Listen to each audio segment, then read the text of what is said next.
Sebelum kita mengikuti bacaan pelajaran sekolah sahabat untuk hari ini, mari kita berdoa terlebih dahulu. Bapa kami dalam kerajaan surga, terima kasih untuk kesempatan yang Engkau berikan untuk kami dapat mendengarkan sebagian dari firman-Mu. Isilah kami dengan Roh-Mu yang suci agar kami dapat mengerti apa yang Engkau inginkan kami pelajari hari ini. Dalam nama Yesus kami sudah berdoa. Amin. Pelajaran Sekolah Sabat Rabu 31 Desember 2025. Pelajaran yang pertama di triwulan yang pertama. Judul pelajaran Sekolah Sabat kita untuk hari ini adalah Paulus dan Kolose. Kita tidak memiliki catatan bahwa Paulus pernah mengunjungi Kolose, yang sekali lagi memberitahukan kita sesuatu tentang efektivitas strategi penginjilannya. Pertama adalah Epafras, seorang penduduk Kolose yang membawa Injil ke kota itu. Namun bagaimana ia bertobat? Kemungkinan besar ia bertobat pada pertengahan tahun 50-an ketika Paulus berada di sekitar Efesus dan semua penduduk Asia mendengar firman Tuhan. Kitab Wahyu menjadi saksi tentang seberapa luas penyebaran Injil di seluruh wilayah ini. Penjelasan yang paling masuk akal terhadap kesuksesan ini, termasuk penyebarannya ke Kolose, adalah hasil dari pekerjaan orang-orang yang bertobat yang pertama kali mendengar pekabaran Paulus di Efesus, kota terpenting dan pelabuhan utama di Asia Kecil. Epafras mendengar khotbah Paulus di Efesus dan menjadi salah satu rekan kerjanya. Ia membawa Injil kembali ke kota asalnya di Kolose.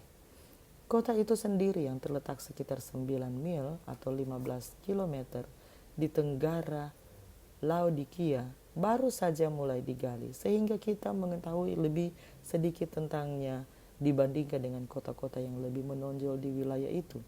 Namun kita tahu bahwa kota ini memiliki penduduk orang Yahudi yang cukup besar, dengan sebanyak 10.000 orang Yahudi tinggal di daerah Frigia itu. Koin-koin yang dicetak di Kolose menunjukkan orang-orang di sana, sebagaimana di banyak kota Romawi, menyembah berbagai dewa-dewi.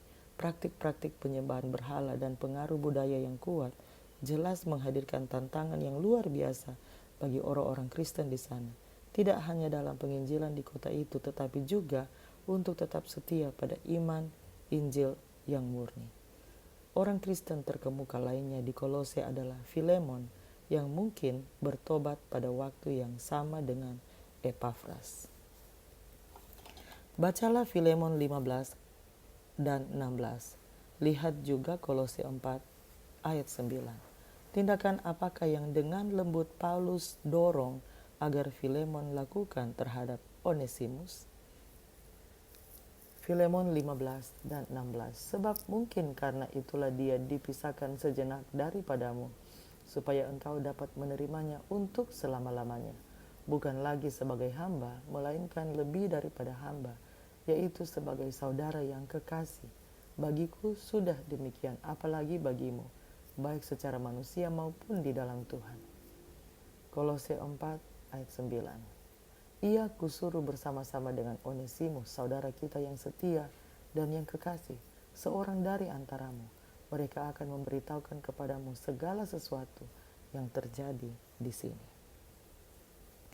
Meskipun hukum Romawi mengharuskan Paulus untuk mengembalikan Onesimus kepada Filemon, Paulus mengimbau hati dan nurani Filemon sebagai sesama orang percaya dan mendesaknya untuk memperlakukan Onesimus bukan sebagai budak, tetapi sebagai saudara. Filemon 16. Sebesar apapun kebencian kita terhadap gagasan perbudakan dalam bentuk apapun dan berharap Paulus mengutuk praktik tersebut, bagaimanakah kita dapat memahami apa yang Paulus katakan di sini? Sungguh menarik bahwa selama perbudakan di Amerika, Ellen G. White secara khusus memberitahu orang Advent untuk menentang hukum yang memerintahkan pengembalian budak yang melarikan diri.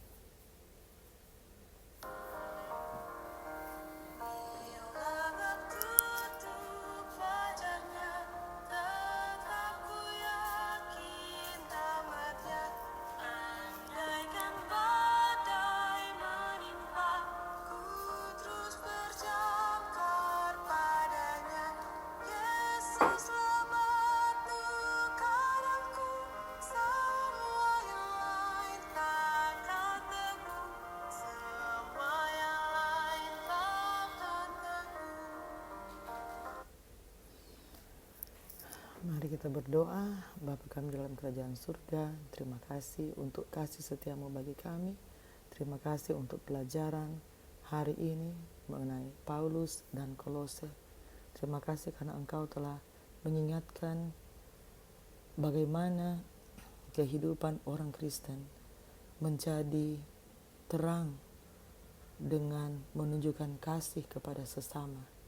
Ya Tuhan, kasih-Mu kiranya terus menuntun kami dalam setiap langkah kehidupan kami.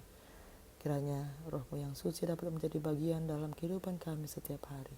Terima kasih untuk janji penyertaan-Mu bagi kami. Dalam nama Yesus kami sudah berdoa. Amin. Demikianlah pelajaran Sekolah Sabat Rabu 31 Desember 2025. Sampai bertemu di pelajaran Sekolah Sabat selanjutnya. Tuhan memberkati.